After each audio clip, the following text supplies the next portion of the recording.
Hello, and welcome to another update. In this one, I'll be covering the latest developments throughout the front line, starting out in the direction of Robotyne, where here the Ukrainian forces continue their attacks in multiple directions.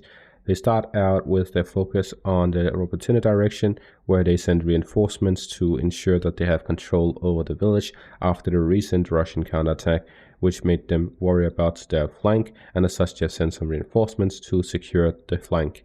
In other news, they also sent further forces down south in the direction of the Russian main defensive line, here to increase the pressure on it and also to start further attacks in the direction of it to ensure a breakthrough across. There's been more videos of Ukrainian forces entering the trenches here in the northern outskirts of the defensive line. This is for the Ukrainians to send some reconnaissance units as well as special forces to try and clear out the trenches with their own infantry to then allow them to push through with their armored vehicles across the main defensive line, allowing them to then establish a proper bridgehead across and thereby attacking Verbove and pushing onwards through. The general situation is that the Ukrainians just continue their offensive. They hope to continue pushing in the eastern direction to break through the Russian fortifications and as such gain some sort of foothold across the main defensive line, capture Verbove and then onwards from there. But so far it has been somewhat of a slow grind for the Ukrainians, as the main defensive line is heavily defended by the Russian forces, and as such their advances are slow here in the northern parts of the trenches, as they have to make sure that they clear it completely, otherwise they'd end themselves putting themselves in a trap where the Russians can just ambush them. So they're trying to clear out completely before they try to advance, otherwise they would be suffering a lot more casualties than in advance where they have cleared the trenches here in the south. Then we move on to the Vremevsky Ledge area, where here the Russian forces counterattack to the north of Priotne. They managed to recapture some territories that they had previously lost in this direction and are pushing the Ukrainians back to the river line here to the north. They may continue this small counterattack and push westwards to free off Priotne in between the two river lines here to the northwest and directly north of the village. As such, they would be able to hold their positions here and then push westwards, or just hold them and try and reiterate their defenses in the direction. As for to the northeast of here, we see that the Ukrainian forces continue their attacks in the direction of Novodonetsk as well as Novomayorsk and Shevchenkove here to the east of the Vremevsky Ledge area. They are continuing this after a lot of artillery that they prepared for a ground offensive, and now they're conducting such an offensive. So far there's been no reports of ground gained, but that could very easily change as their offensive continues. We then move on to the Marinka direction, and I promised I would give an update as soon as Syriac Maps gave an update, and here he has. The Russian forces managed to advance in the northern and central parts of Marinka. They're closing in on the western outskirts, but the Ukrainian forces still hold a foothold within the city in the central parts and the western outskirts of the central part, as well as in the northern parts, as the Ukrainian forces are continuously holding on to these positions to prevent a Russian breakthrough. We're seeing that if the Russian forces capture Marinka, this part all the way to the river line, then they will be able to push northwards, as there's essentially nothing but an open field, and that would allow them to then focus on Krasnoorivka here to the north, which is about the size of Marinka, so it could end up with another 9-year-long fight, or it could be significantly different. There's no guessing that, but the Russians' focus would switch from the southern direction to the northern direction, as they would have some natural barriers here to the south, or they could also move southwards in the direction of Pobieda, capture that. Holding that as an outpost would allow them a massive area of open fields in between the Russian positions and the Ukrainian positions. So they would essentially strengthen their southern flank in this direction, and then they can focus again on the Krasnoorivka direction, because similar to Marinka, it is fairly isolated from other positions. If the Russians have control over Krasnoorivka and Nevelske as well as Pobieda, then the whole western flank of Donetsk would be secured for the Russian forces. Further north, we see that the Ukrainian forces have started a counterattack to the southwest of Andriivka, where here they've managed to advance in the direction of Opytne. They have closed into the village, and according to some reports, they even managed to enter the village.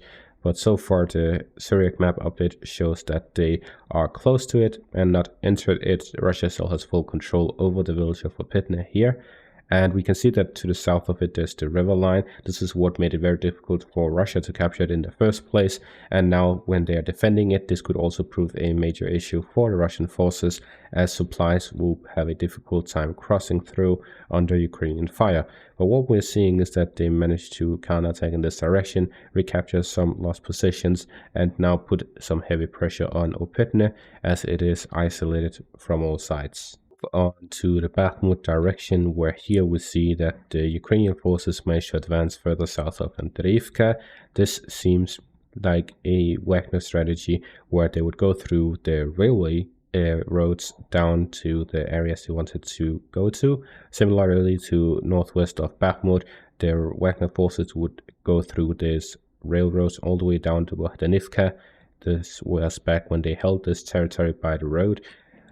So we may see some Ukrainian forces using a similar strategy, and the reason for this could be that the railways typically have forest patches on both sides and are in low elevation, which gives a poor overview of the area. The drones can, of course, get a proper overview of it. However, the Ukrainian forces having positions in the area and it being close to the front would allow them to detect these drones and prevent complete use of it. So the Ukrainian forces are here looking to have this solid ground road to advance into the direction of Kostyomivka or north to flank Andriivka. To the northern parts by Sinkivka, where here the Russian forces have restarted their offensive operations in the direction of the village as they try to capture it, as offensive operations continue within the forest lines, and to the east of it as they try to flank the village, as well as to push the Ukrainian forces out of the forest lines, which is a huge nuisance to the Russian forces operating in this area. Back to the general overview of the front line. The Ukrainians are now in their 4th month of their offensive after the first 3 have ended, and this article by the Washington Post talks about how Russia is also one of the reasons why. It's not just because Ukraine's preparations were too slow or that the minefields are too heavy, but generally the Russian strategy to prevent a fast advance by the Ukrainian forces. They mention here that they have reconstituted decimated units, swapped in new ones, and turned from sweeping attacks to the defense of heavily fortified front lines, showing that despite heavy losses, which is hearsay, Moscow is willing to dig in for the long haul and wait for the resolve of Ukraine's western backers to diminish. By hearsay is that there is no fact about the amount of losses on each side. The closest thing we get to a fact is military losses, but then again there's also issues with the counting of those.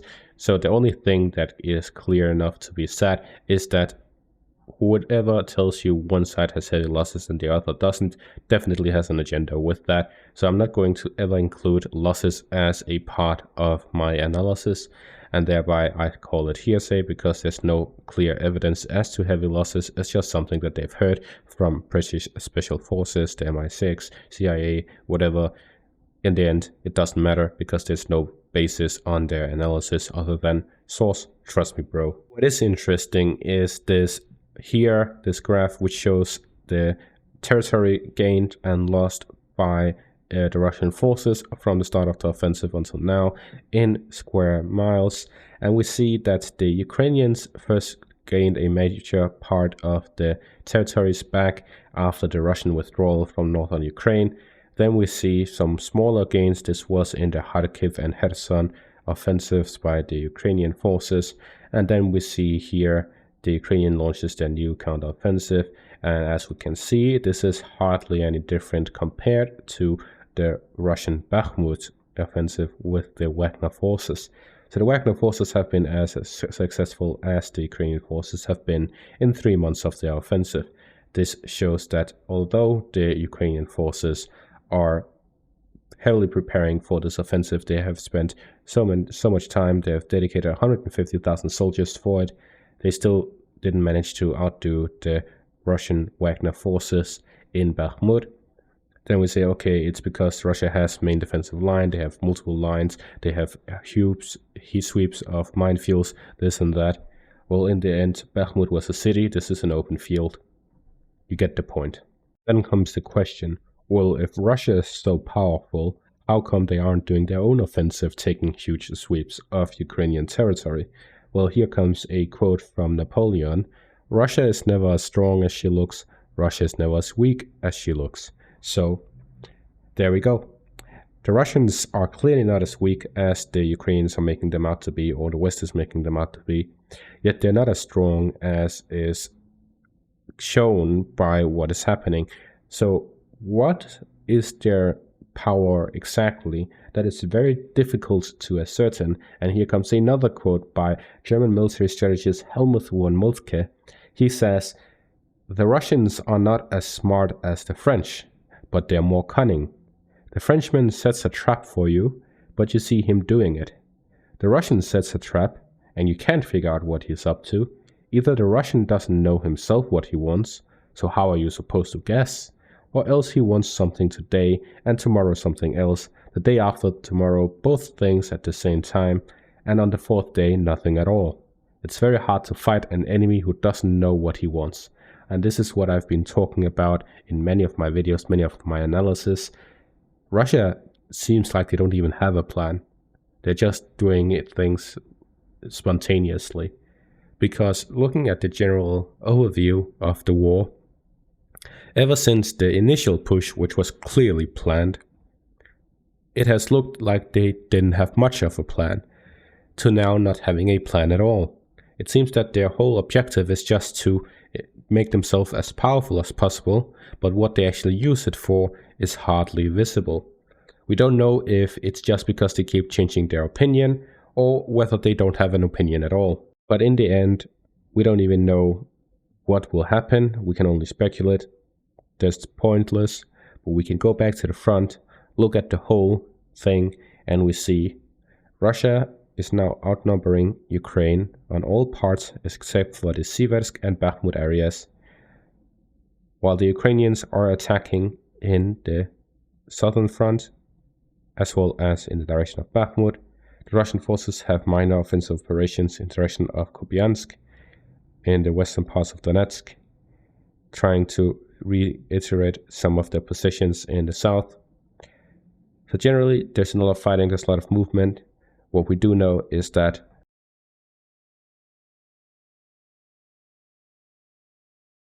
thank you all for watching, have a great day, and see you all next time.